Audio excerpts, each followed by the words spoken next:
কাবাব কিন্তু আমরা সবাই পছন্দ করি। আসছে যেহেতু সামনে ঈদ, আপনি কিন্তু এইভাবে করে অল্প কিছু উপকরণ দিয়ে এই কাবাবটা তৈরি করে নিতে পারেন। আর এই কাবাবটা তৈরি করার জন্য আজকে আমি ছোলার ডাল নিয়েছি।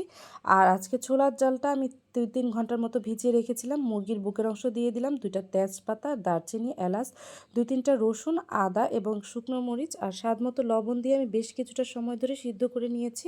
এরপরে তেজপাতা আর দারচিনি আর ২-১ টা এলাচ আমি উঠিয়ে ফেলে দিব। এটা আর ২-১ টা এলাচ রেখে দিব যাতে ব্লেন্ড করে নিলে খুব সুন্দর একটা স্মেল আসে। আর সবগুলো উপকরণকে আমি দিয়ে ব্লেন্ড করে নিলাম। আর ব্লেন্ড করে নেওয়ার পরে এরপরে দিয়ে দিলাম আমি কাবাব মসলা ১ চামচ পরিমাণে। এরপরে পেঁয়াজ কুচি, কাঁচামরিচ কুচি, ধনিয়া পাতা কুচি দিয়ে দিয়েছি। আর একটা লেবু দিয়ে দিয়েছি।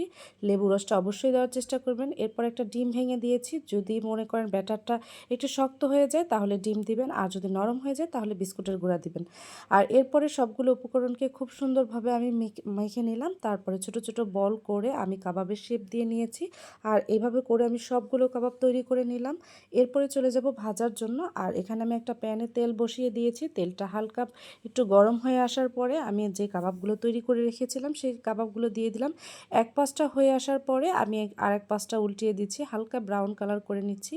আর এটা কিন্তু দেখেই বুঝে নিতে হবে কতটা সুন্দর হয়েছে। পারফেক্টলি সবগুলোকে আমি একটু ভেজে নিলাম। আর এটা কিন্তু খেতে খুবই মজা হয়েছিল। বাসায় একবার হলে ট্রাই করে দেখবেন। আজ এই পর্যন্তই, সবাই ভালো থাকবেন।